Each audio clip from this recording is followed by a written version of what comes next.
वडीगुद्री जालना मार्गावर कार पलटी, 5 जण जखमी, कारचे मोठे नुकसान। भरधाव वेगाने अंबडकडे जाणाऱ्या इअर्टिका कारला दुसऱ्या कारने हुलकावणी दिल्याने इअर्टिका कार चालकाचे नियंत्रण सुटल्याने इअर्टिका कारने 3 पलट्या मारल्याची घटना काल शुक्रवारी दुपारीच्या सुमारास घडली असून वडीगुद्री जालना मार्गावर ही घटना घडली आहे। या अपघातात कारमधील 5 जण किरकोळ जखमी झाले असून कारचे मोठे नुकसान झाले।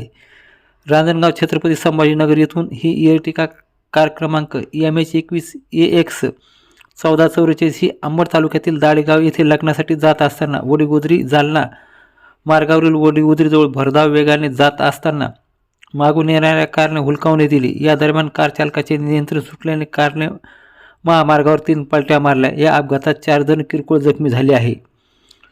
कार अपघातात 5 जण जखमी झाले। आदित्य किरण भालेराव वय 19, शिवबा मनोहर कसने वय 23, वैभव विष्णू दोंदले वय 24, रोहन अनिल भालेराव सर्व रांजणगाव तालुका गंगापूर जिल्हा छत्रपती संभाजीनगर, आशिष बालाजी वराडे वय 22 राहणार अंबड हे जखमी झाले असून त्यांच्यावर अंबड येथील उपजिल्हा रुग्णालयात उपचार सुरू असल्याची माहिती मिळत आहे।